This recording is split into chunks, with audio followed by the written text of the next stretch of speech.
Hi, Nate. Thanks for having us today. My name is Rach Brand. I know Nate because of high school from Mercersburg Academy, and we have a lot of mutual friends. My day-to-day role, I'm the head of Superstruct, which was something that kind of came out of my life experience to develop and create a way of helping companies to raise revenue without being diluted and having to take on very expensive cost of capital. Alex? Cool. Yeah, my name is Alex, and I kind of got to create my own role at Superstruct, obviously along with some of the experiences that I've had in life. But the role that I created for myself was branded people connector, because my main thing in my entire life, throughout my life, has been to champion the fact that each of us are incredibly unique and have something to bring to this world that only we can bring in the capacity that can be told through us. And so I think that business is one of the most underrated forms of art, in that it gets a lot of freedom, especially if you can monetize it, because then the world says, okay, sure, if it's successful enough for you to do it, you can really sell anything and actually have not any resistance, from general public, from anyone.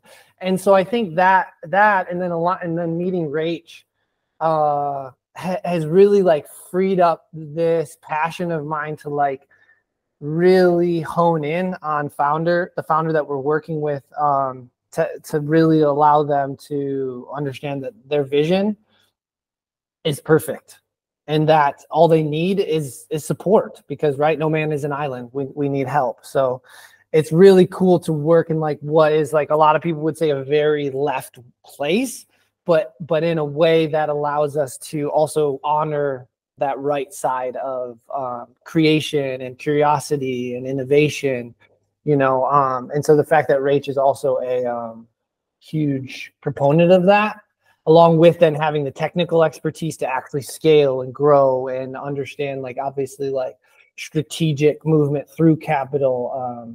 Yeah, it's a really dream, opportunity to work with her and Superstruct. So that's cool. How do you two sit down and choose who you're going to work with? Are you in a position where it's a lot of outbound, or are you guys in a position with your network where it's very much inbound because of the customization of what you're doing? I would say we've been in market doing this exercise for 10 years, but Superstruct just came out in January of this year. So we've been kind of building quietly in the background. We've tested and tried to make sure that the work that we're actually doing is perfect, and it's something that we know has scale and can monetize for businesses, because that was actually the purpose of it. So the particular software tool that we use has been around since 2009. And it's something we created. So it's been in market. So to answer your question more specifically, right now it's a lot of outbound. We have a ton of inbound from the capital side of our business.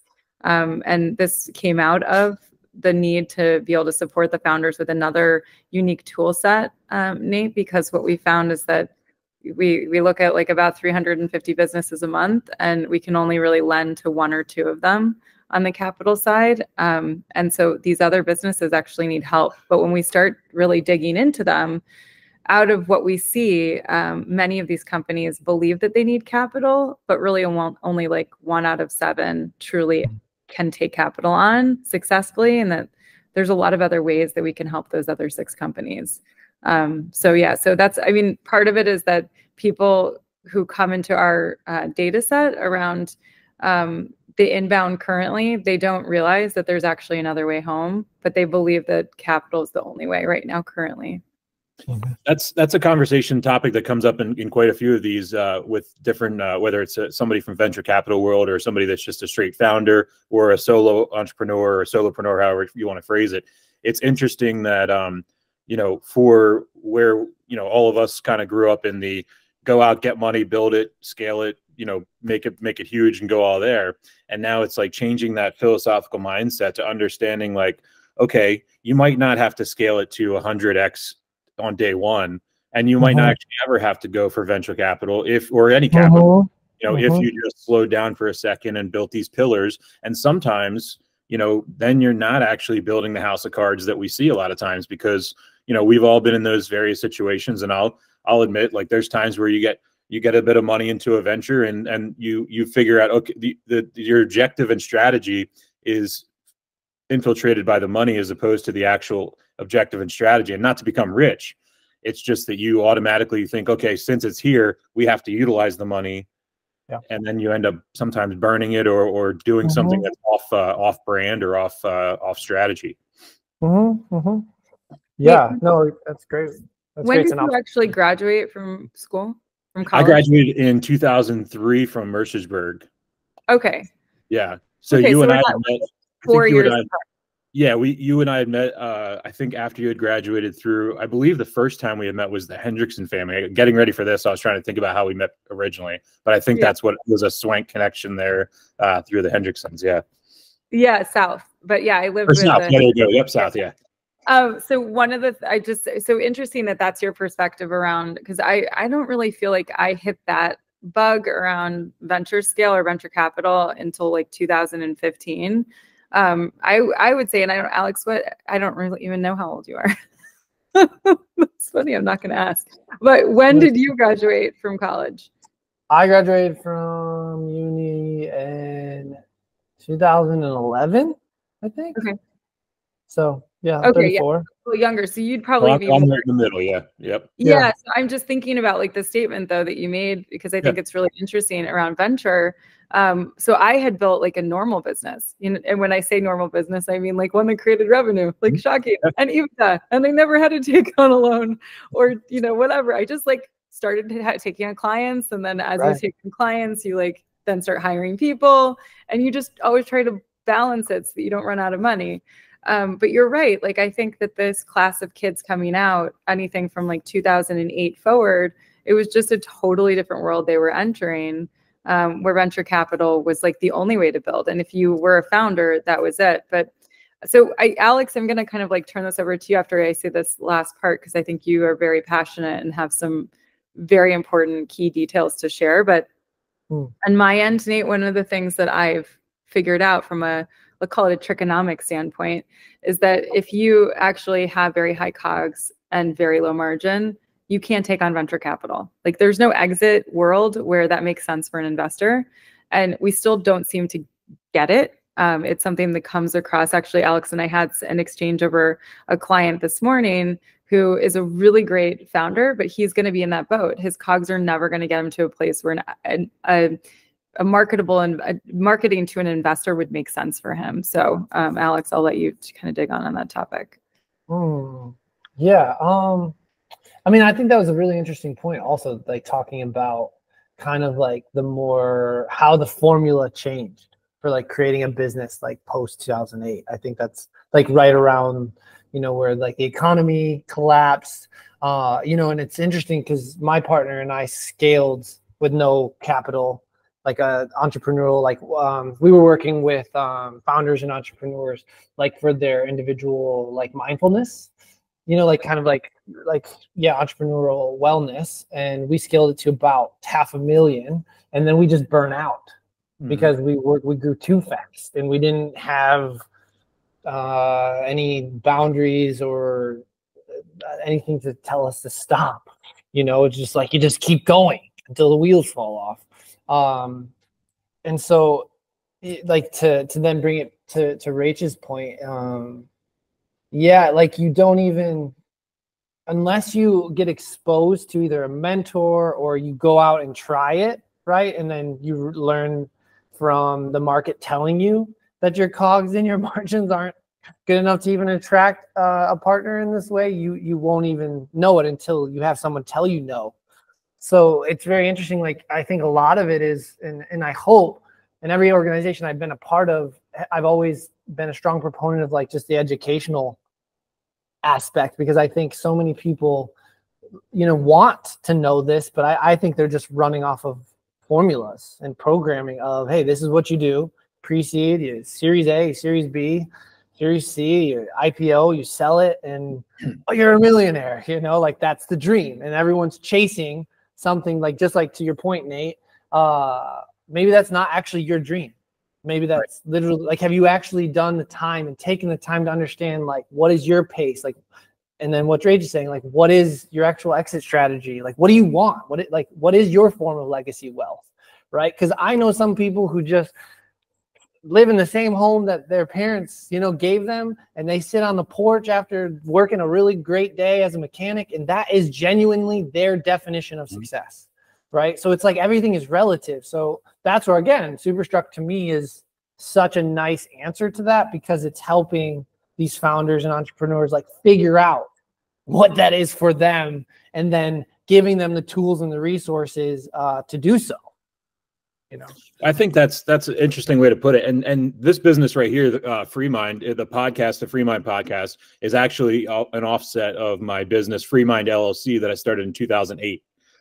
So I started mine in 2008. So I started it right after it was born when I was in college, and it was actually originally called ESC. So it was, and the image, the logo was the escape button on your keyboard, and it was ESC for Experienced Social Connections. Ah, okay. I love that. In 2008, I was getting overwhelmed with how digitalized we were getting, and Facebook was just branching outside of the collegiate world and into the public, and that was really where the world started changing, and the digital world. And this business has just evolved, and I've like it's evolved from booking bands to you know, doing work for the high school that Rach and I went to. I did marketing work and video work for them 10 years ago, and then I turned into managing wholesale distribution for alcohol brands, 130 different alcohol brands across the country. And then what I'm doing right now, I don't say that as a brag. I say that as what I was trying to say too in the beginning was, I like that you're allowing two paths for the founder, because that one, and I don't know why there's balloons going right now. That's really weird. It's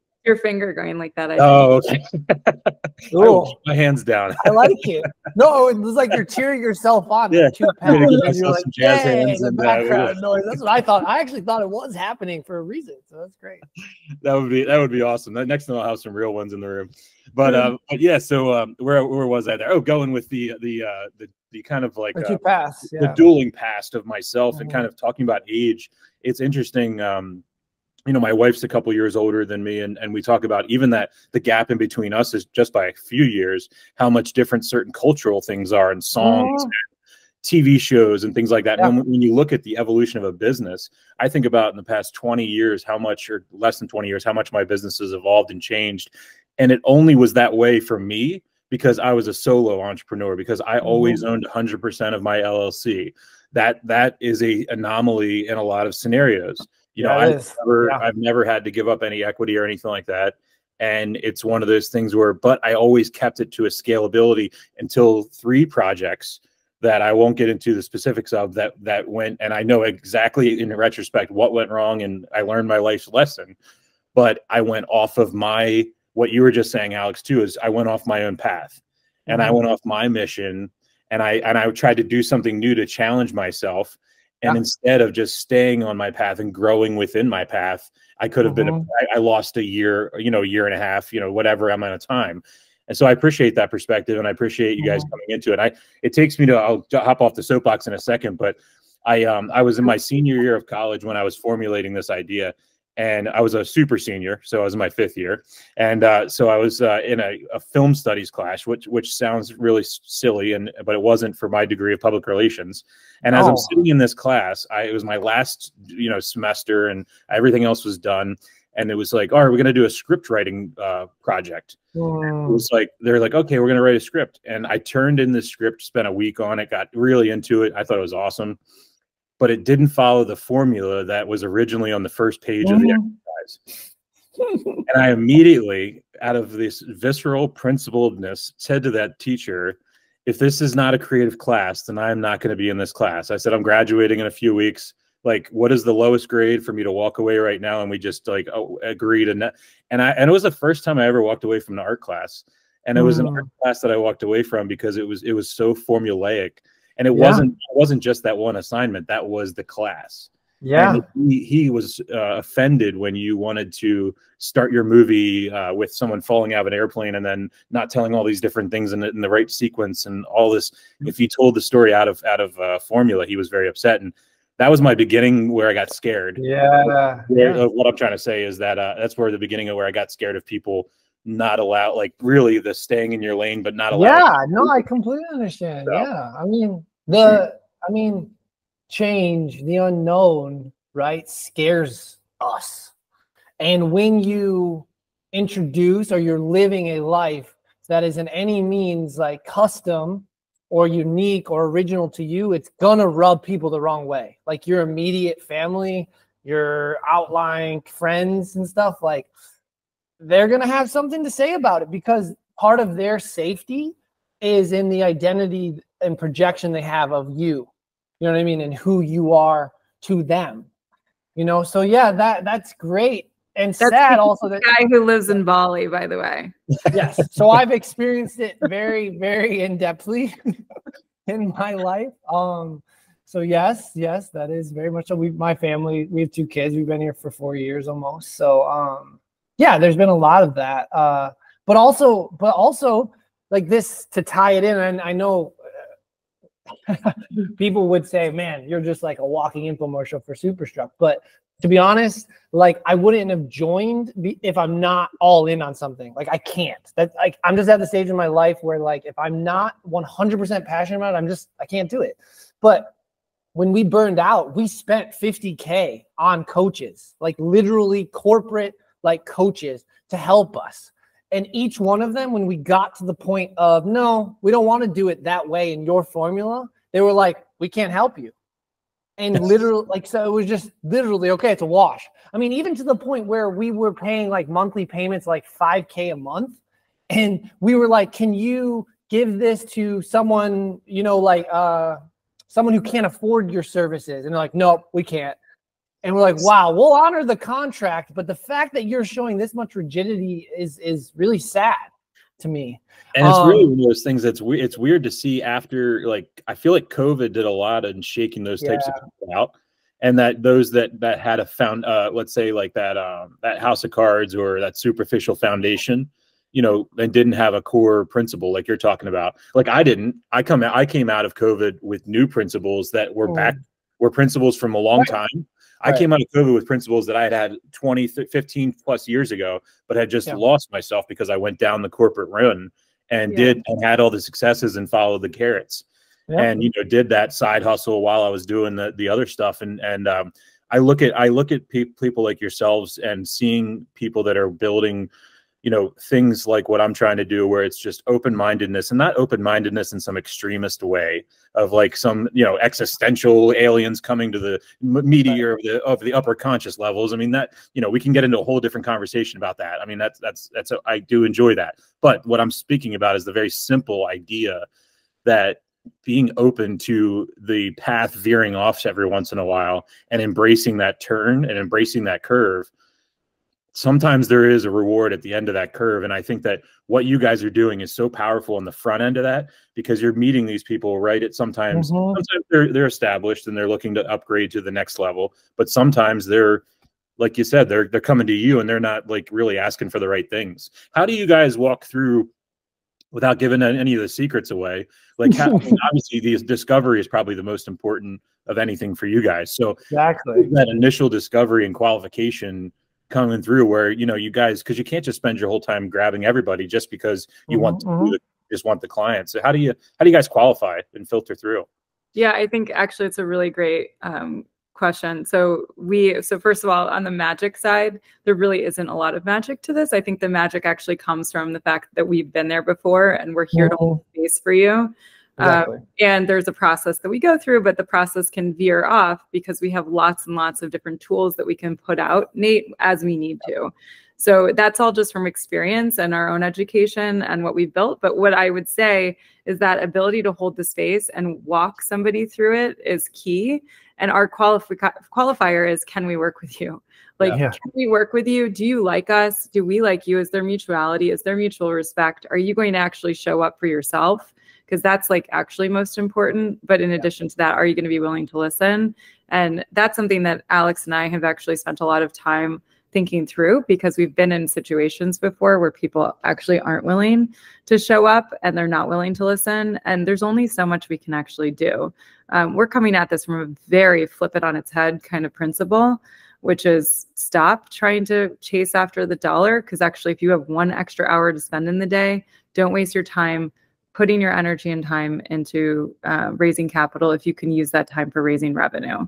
At the end of the day, you're still going to have to figure it out. It just delays the process by raising capital, and it's just going to give you the ability to buy the market quicker, hire the right team, et cetera. But most of the time when we do those things, we just make bad decisions because we are rushing to the conclusion. We are trying to do whatever we need to do as fast as possible because those are the KPIs and the metrics that we've sold, as opposed to just selling our business and trying to build the business in a way that's sustainable. So that's our number one qualifier. Like, can we work with you? And the second is, do you want to actually have a sustainable business? If you don't want to have a sustainable business, you ultimately want to just sell everything, all of your shares, then that's not something we can help you with. We have a lot of friends. We're happy to patch you into the network and make relationships for you, but that's ultimately not going to be as exciting for us. Yeah, exactly. You're not, you guys don't seem like it's what you're trying to build is not a singular transaction. You're building a journey, and you build that's really what it comes down to. And I think the other key point I want to jump on is something that it's a common theme with the types of people that I'm inviting on in this show is exactly what you just said, Rach, was we're not sitting here telling you what we just read or went to a course on, and we just went to a conference center at the Marriott. Yeah, exactly. It's a lived wisdom. I'll tell you how many times that I get into these conversations, and I was actually in one on Sunday with a guy on YouTube that is not like this at all. But at one point, I used to think he was, and we had gotten into a conversation about the guys that are just pushing their online courses and all this stuff, and I just straight up got on his discovery meeting and clicked on his link. And I just said, I just did what I'm doing right now. And I just said, let's have a conversation. And what ends up happening is I find out that he's a motivational speaker and he's an executive coach and all this stuff. And I'm now taking his services and telling all my clients about his services. And it's one of those things where not enough people are what's going to happen is this year, and I'm doing it, it's called showing, not selling. Where it's like, okay, I don't need to go write a research paper and prove to you that I need to do something. I don't need to go do something like this, or I don't need to go, I've done it. And for me, I'm a very open person. I'm on Google and I'm on everything, and my whole life has been good, bad, and ugly online. And I tell people, and they interpret it as an arrogance, and it's really, I don't care anymore. And I think, Alex, it's what you're saying too, is like, I'm done proving myself. I'm done, like, I've done so many awesome things, and you guys have too. And that's the thing that I want to dive into. Exactly. Your guys' journey. Like, Jesus Christ. Thank you. Rach, what you just said there is the best part of this too, is that you're the reason that defines you guys as opposed to others is you're not going because you've got your MBA and you finished out your textbooks and you checked all the boxes. You're able to help people down those paths because you're able to situationally manage because you've been burned, or someone because nearby you's been burned. And that's one of those life lessons that people don't understand, is when you constantly work in a silo and you're not absorbing other people's issues and other people's, principles and best practices, you're not able to concretely move forward. And I'm going to jump off this, and Alex, I want you to jump in on this, because I want you to go with your guys' philosophy on how your experiences play such a large role into what you work with your clients today on. Yeah, I mean, the way that Superstruct is set up, and Rach is a master networker. So the whole basis of this, of not only our team, so like you have like our instantaneous team, and each of us have like a specific intersectional journey, right? Like where it's wisdom. So I think life experience is wisdom, right? Like for sure. That's what it is to me. And so each one of our immediate team members has a specific skill set and a specific wisdom that they bring. You know what I mean? So not only does it within the team, but then once we meet with a founder or meet with a brand or a company, right? Like we have basically advisory leaders. Like we have a network of literally every single imaginable person, right? Like whether it's CPG or it's manufacturing, or it's tech. Like we have strategic partners that literally have lived the intersectional journey that you are about to go on to team you up with, that understands and is going to walk you through and be there along with then our team every step of the way. So that's where we do enter into this like a period where we it's called like a 360 assessment. Basically, you can't know where you're going till you know where you've been. So we spend like a solid amount of time, like intentional, like Rach said, holding space, like where we're going to understand every aspect of, you know, how your business is run, good, bad, ugly, and then also then understand like where is the vision going, and then that's how we then build that custom tailored plan, you know, moving forward. So the whole thing is based on genuine originality and experience. Like there is no like, you know, placating or posturing. It's just like, yeah, if we can't do it, you know, or like Rach said, if it's not a fit, we don't even hold ill will. It's just like, okay, we'll match you up with somebody who is your speed, you know, and is your connection. It's not even like we're not here to prove anything, you know. We just want people to. I'm very glad that we did this, because you guys are a perfect. One of these things I'm building on the back end is all the guests that are on this show. I'm building a giant referral network just called the FreeMind. So our thing. And I just like I like started all these, and the only entrance, there's no entrance fees, there's no commission or any, like, not commission, there's no compensation or whatever, or fees or anything like that. It's a referral network within, it's called the FreeMind Flow, and you have to go on the podcast. So it's just the podcast guests are the only people that are in it. And like we're going to have it exposed to the public at one point. I have the website domain and everything like that. Surprisingly, still existed as of 2 weeks ago when the idea came to me. The domain existed, freemindflow.com. Oh. Well, like one of the things that, so to Alex's point of what he just said, like I love the human condition, and part of why he and I get along so well is he really looks on the inside of a person through the human design work, and I really look on like where they can go. And we try to match those two things together. So that's a big part of what we're starting to talk about now, which we have not done historically before. Historically, it's been really a lot about the business and the opportunity for growth and revenue. And the way that we get there is by unlocking their pain points. And that's actually something that we're doing in real time also on ourselves. Like each of us all the time have to actually identify one of the things that's holding us back from our greatest potential. And so Nate, like, I guess I'll just flip this back to you so that I can learn a little bit more about your business. But why don't you tell us a little bit about where your business has started from and where you're live Superstruct. You get it, Nate. All right. Wow. Rach is the master. Rach is the master. I'll tell you that. Though. I like it, Rach. I like it. Yeah. I like it. So as I said, it started out as just an idea in a dorm, and it wasn't a dorm room. It was a room full of rugby guys out in Ambler, Glenside, Pennsylvania. Nice. And I was really bored. I loved networking, and I was really bored with the way networking events were back then. I was living in Philadelphia, and they were all just stale speed dating style things. And I was like, this is just not fun at all. So I just tried to figure out different ways to do that, and nothing was really working. And then all of a sudden I was like, okay, it's because it's not fun. So then I started realizing, then I started bringing, booking bands to come and play. And then it was like, and then instead of scripting anything, it literally, as I'm telling you in real time, I'm getting goosebumps because I'm describing the podcast. Because literally what I did was I would invite all these people to network, but really it was just, I would throw them in a room and have a band play and just see what happens. There really was no script. There was no like anything like that. And what came out of it was just this really just beautiful. I mean, it's been a beautiful journey, and without too many details, it's like I went from booking bands and 20 to 30 bands to at like 23 years old, I'm signing over, not immigration papers, green card papers for one of my musicians like every year, and then he starts bringing more in, and then it evolves into me working in the beer industry and traveling the country, signing breweries to distribution contracts and like meeting just incredible people. And same thing, no agenda. I was just flying to a place, walking in the door of a brewery, and I would walk in and do what you guys do. I would assess, is this a good fit for us? Or is there sustainability to this? Is there, revenue supporting this? Before I even got into the books, I would meet them. I would shake their hands. I would meet their kids. I would play with their dogs. And then we would get into the books. And then it would be, and because exactly like you guys said, it's how can I help you? But maybe sometimes it's not finances, it's just direction, or it's just an outside opinion that needs to change your perspective and switch your lens. And I'll tell you too, Rach, it's like from that, then it turned into the distribution. And then in 2017, my whole world kind of went into a whole spin of a million different things in negative ways. And with drinking, and I had lost a job. I got laid off from a job, and I was going through a divorce, and I mean, it was just a mess. And in that mess, I decided that I was going to quit drinking. And when I quit drinking, that changed everything, because everything I loved about life, I was able to love more.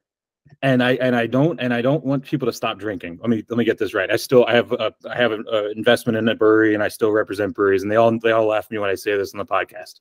I'm not telling people to stop drinking. I always tell people that if you ever have a moment where you feel like you're losing control of your life, that's where you need to pay attention to what's going on the thermometer of life. And when I took that break, and it took me a long time, it took me 5 years to finally quit. And you know, it was I call it my sobriety journey as opposed to being sober. And I don't get mad about the falls. So it's one of those things where, and this is relative to business, and this is what I'm trying to lead into, is my, you know, my sober journey has very much played into a role of my actual business journey. And the types of clients that I worked with, the types of people I worked with, they you know, not everybody, you know, but there was ones that I would never work with again for various reasons and stuff like that. But, you know, it's changing that lens and that growth and allowing yourself to be open to grow is, I guess, the long-winded answer to your question, Rach, is that my business has been very fluid.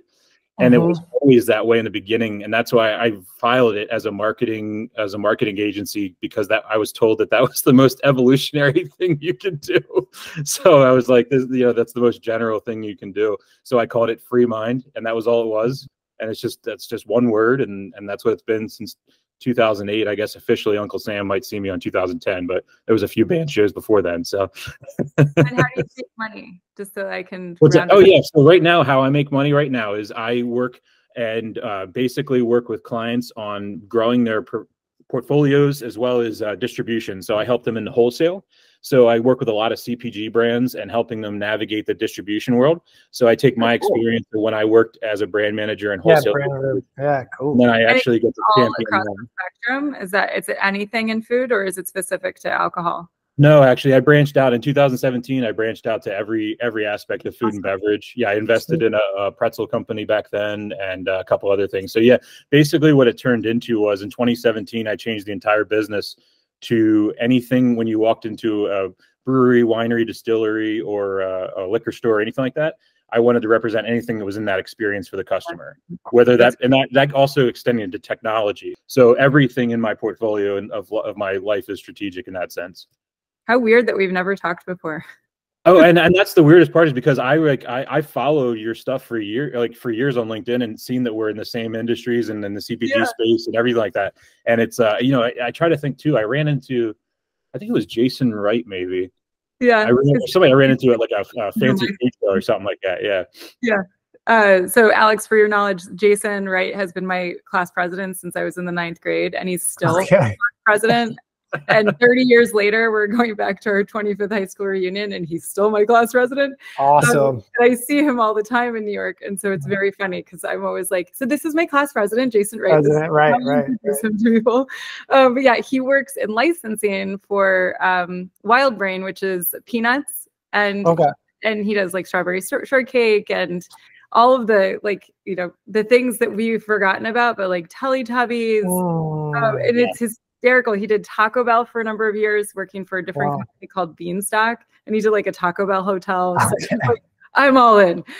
So Nate, like, just to dig in like a little bit further into this, so where would you say you're right now? What are you running up against in terms of challenges? Like, do you have enough business coming in the door, or do you have too much? So I have enough business coming in the door. And the reverse end is working with the clients to find the proper budget that works with their expectations. And I think that's been the biggest challenge for getting certain projects off the ground, especially in 2024, is matching expectations to actual investment and letting them understand, even with that ROI, because I don't blow smoke up people's asses. When it comes to an ROI, I don't sit there and go, this is how much money you're going to make. You're going to spend 10 and I'm going to give you 75. You know, that's not what I do with people. This is what it's going to cost. And kind of like we were just talking about there, this is what I've done in my life for these people. And here's the examples. I'm going to do the same thing for you, but this is how much it actually costs to do it. And here's the difference for me is when I go to people and say that, my cost is the expenses part. And I go in with them on gambling the commission. So what we do is we open the books up and we say, okay, here's where you guys are expected to be this year. I believe this program will take you here in some sort of a range. And then we're going to get there. And this is what it's going to cost to get there. And if it doesn't work, you're only out the expenses of what's happening in front of you. And I'm also out because my profit was the commission I'm not making. Right. So I'm gambling with them. Yeah, on yourself. But they have to put a little skin in the game because after all, it is their brand. Where I struggle with is the people that don't understand that concept. And they say, okay, well, if you're interested in a little bit, why don't we just do all commission? And it's just like, it's not, what happens is while all commission sounds great, the probability of them disappearing midway through a contract is high from experience, not from me reading a textbook or watching a YouTube video. I've been to court. I've won every time. It's one of those things where like, when you get people that are in these, to answer your question really bluntly, Rach, it's when you actually find the genuine person is the most successful time. If I don't feel like I have gotten to the real person I'm talking to, I don't really pursue much past the third meeting.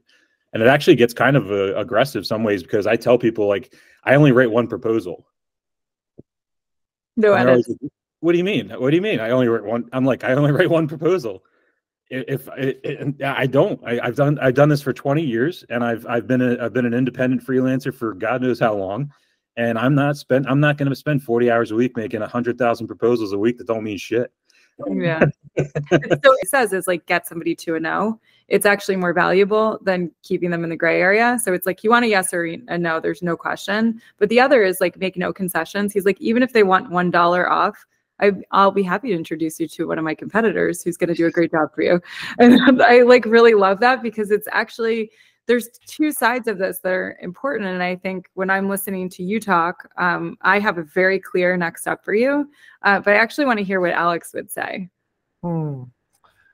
Yeah, I mean, hearing your yeah, no, that's good. Hearing your feedback to me, it's like you have a very clear knowledge. You have a very clear like way of making revenue. Like you know what your goals are. Now it's the aligned partnerships and clients that you actually work with, and how do you attract them in a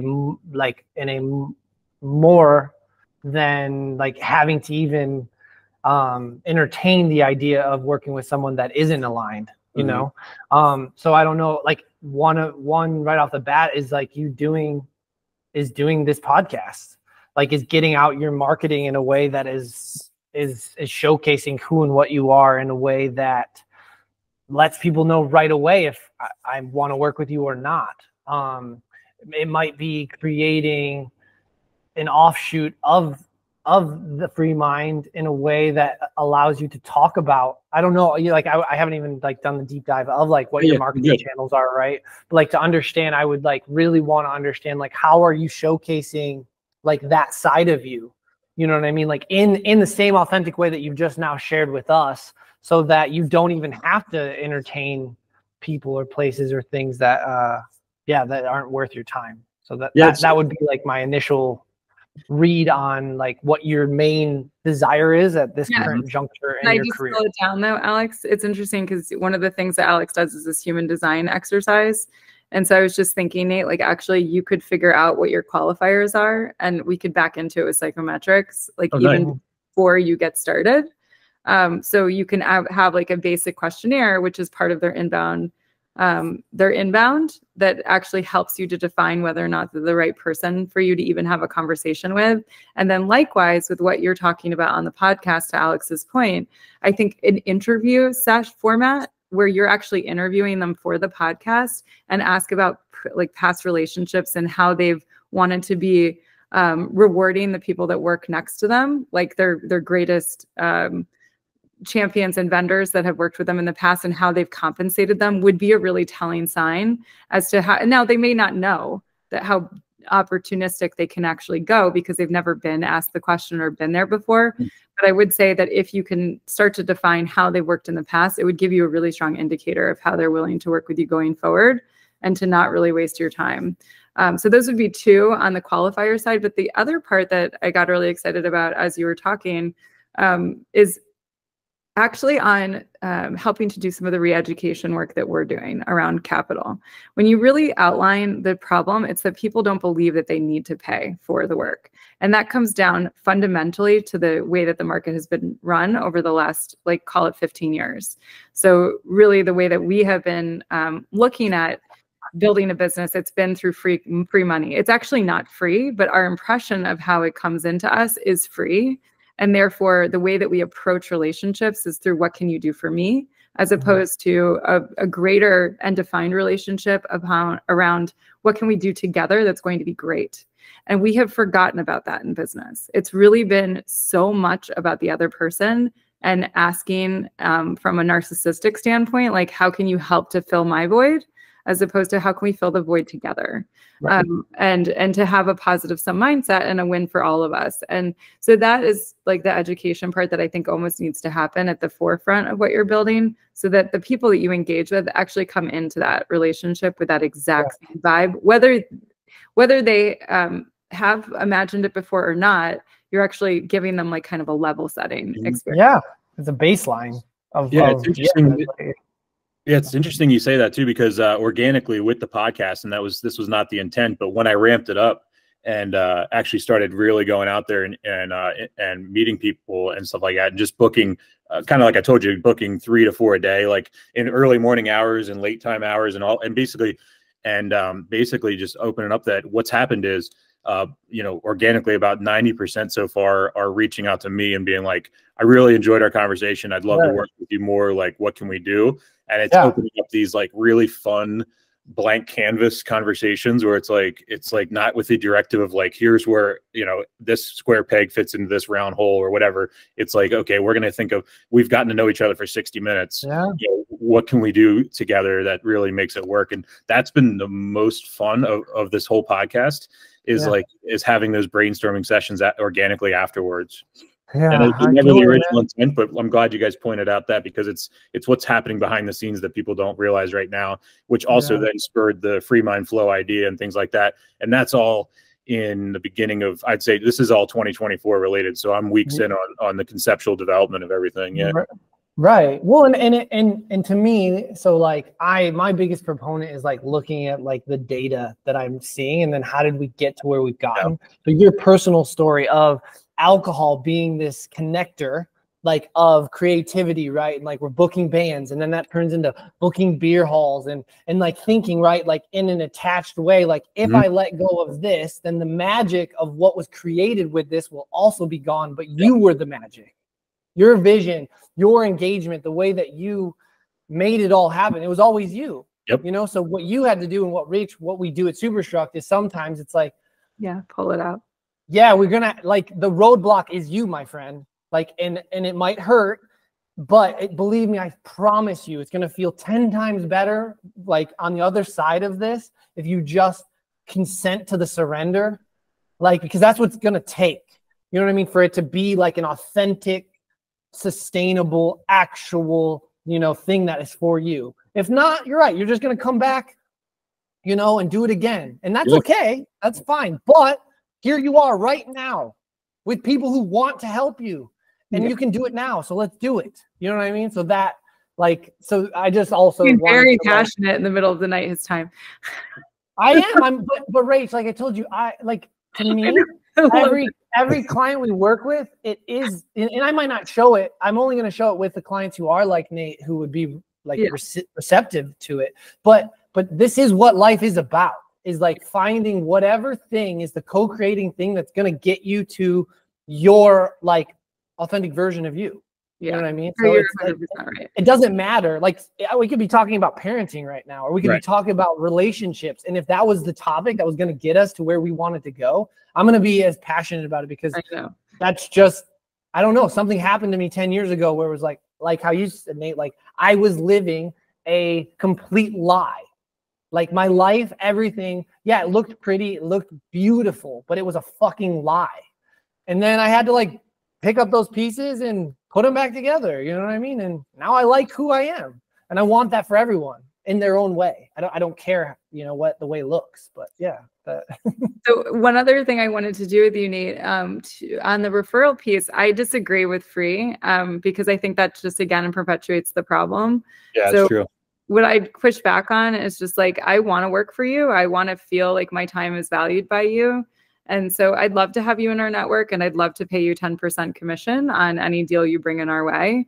And happy to also negotiate that and have conversation and dialogue around it. The other side of it is that I think one of the areas that we really lean into is on curiosity. And we like to form things into 3 different categories. So we have, like, all of us have a core and a more, right? We all know that we have a core demographic and a more demographic that's based on the way that our business runs. But very rarely do we actually dig into the 3 different parts of the triangle to kind of help make this trifecta of sales. And so those parts are active, passive, and referral sales. And when I think about my core audience and my more audience in each of these different parts of that triangle, I really try to balance that information in each area to say, like, am I actively pursuing the people I really want to work with, who are my actual core audience, who are the people that, like, I know are going to deliver for me the same way I'm going to deliver for them in a way that feels like mutuality. And then on the passive side, something like the podcast, in some ways, I think after you've already done the filming, that becomes a passive referral or passive opportunity, which is like people coming in your door, not necessarily because you've reached out to them, but because they've heard about you. And that's a really great way. Just keep building and expanding the network. And you never know what's going to come from that. Those people are going to come inbound to you. And then on the referral side, it's like you actually making key and strategic partnerships and alliances with the people that feel the best to you, where you've already qualified them into this category of personality that you're really happy with and that you know is going to be the right person for you to be passing business your way directly. And so, like, if you have each of those 3 things, I feel like that's an area where a lot of businesses kind of fail because they're really focused on that one directive. Yeah. As part of that, on the referral side, where my head went is in thinking about you and your mutual, or let's call it not exclusive relationships, let's call it like premium relationships that you have with different vendors. Like, let's say it's a Whole Foods or whomever your category markers are around distribution. And you really saying, okay, if I spent my time and my energy unlocking 3 exclusive relationships where I could be first in with deal flow for them, would this be a benefit? And if so, could they give me a special space where I could always showcase a product? And so people can start thinking of you with that vein, that you actually have a direct relationship and you have that ability to kind of turn on the distribution channel for them. I know a couple companies have done this, like Matt Cotton did something like that with Rooted Sales, I think. I think so. That one sounds familiar, yeah.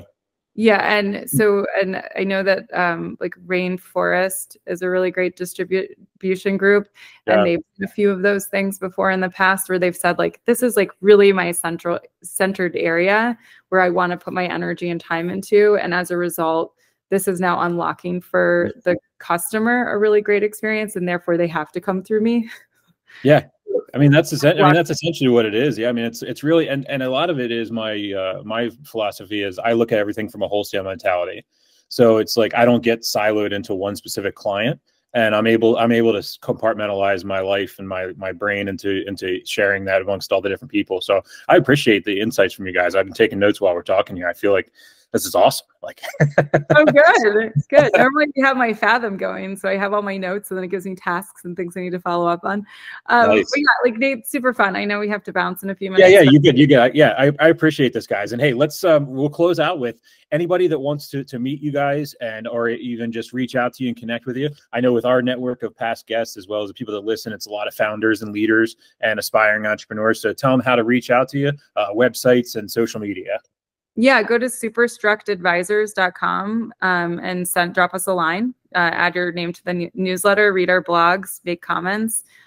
Reach out to Alex or myself anytime you want. My email's pretty easy. It's just Rach, R-A-C-H-E @Superstruct Advisors, and same with Alex @superstructadvisors.com.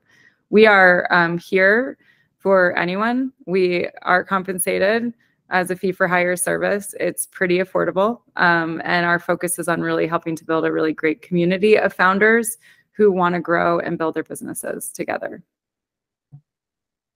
Awesome. Thank you guys so much. Alex, thank you so much for your time. Thank you guys. I really appreciate you I being love open to getting this to see you, Nate. some life-changing experiences there. So Yeah. as I tell people, my business is named something to the corporate world, and then it's named something to the rest of the world. So when I was talking about that upper consciousness, I can get there and have those conversations. Yeah. I mean, even the fact that it was like escape, it was like, no, get out of the matrix. You know, the first, I knew what it was. I was reading in between those lines. Not the last conversation we're all going to have. Thank you guys so much for your time today. You guys. Are you looking for a way to grow your business, reach new customers, and increase your sales? If so, you need the FreeMind Group, founded in 2008 and a provider of creative and strategic solutions for the food and beverage industry. Whether you need branding, marketing, product development, or innovation, the FreeMind Group can help you achieve your goals and unleash your potential. Visit our website at thefreemindgroup.com and get a free consultation today. Thank you for listening and see you next time.